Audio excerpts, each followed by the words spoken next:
6 allrounder নিয়ে বিশ্বকাপ দল ঘোষণা করল আফগানিস্তান। মঙ্গলবার 30শে এপ্রিল রাতে এক প্রেস বিজ্ঞপ্তির মাধ্যমে দল ঘোষণা করেন আফগান ক্রিকেট বোর্ড। আফগানদের বিশ্বকাপ দলে বড় চমক মোহাম্মদ ইশাক ও নানগেল খারাতি। তরুণ এই দুই ক্রিকেটার জাতীয় দলের হয়ে খুব বেশি একটা ম্যাচ খেলার সুযোগ পাননি। 20 বছর বয়সী অলরাউন্ডার কারাতি গত মার্চে আয়ারল্যান্ডের বিপক্ষে নিজের অভিষেক সিরিজে 5.90 ইকোনমিক রেটে 5 উইকেট নিয়েছেন।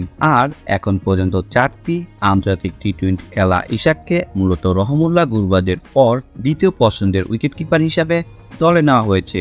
আফগানিস্তানের বিশ্বকাপ দল অনেকটা অলরাউন্ডার নির্ভর। 15 সদস্যের দলে 6 জন রয়েছেন অলরাউন্ডার। তারা হলেন মোহাম্মদ নাবি, আজমতুল্লাহ ওমরজাই, গুলবাদিন নাইম, করিম জান্নাত, খারতি এবং রাশিদ খান। এদের মধ্যে 3 জন বোলিং অলরাউন্ডার এবং 3 জন স্পিন অলরাউন্ডার। এছাড়াও অভিজ্ঞ পেসার হিসাবে দলে জায়গা পেয়েছেন নাবিউল হক, যিনি গত ওয়ানডে বিশ্বকাপেও আলো ছড়িয়েছেন। এছাড়াও আছেন বাহাতি, ফাজলি হল ফারুকি এবং ফরিদ মালিক। পাশাপাশি স্পিন বিভাগে বেশ সমৃদ্ধ তারা। রাশিদ নাবি ছাড়াও আছেন মুজিবুর রহমান ও নূর আহমেদের মতো অভিজ্ঞরা। এক নজরে দেখে নেওয়া যাক আফগানিস্তানের স্কোয়াড।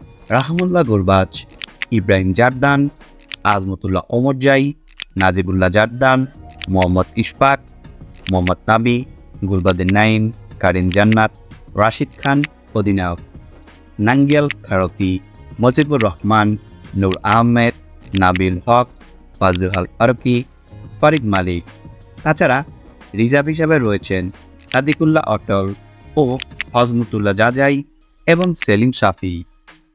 ভিডিওটা শেষ পর্যন্ত দেখার জন্য সবাইকে অনেক অনেক ধন্যবাদ। তো আশা করি আপনারা সবাই আমাকে সাপোর্ট করবেন আর আমার এই চ্যানেলটা সাবস্ক্রাইব করে দিবেন, লাইক কমেন্ট শেয়ার করবেন। তো সবাই ভালো থাকবেন।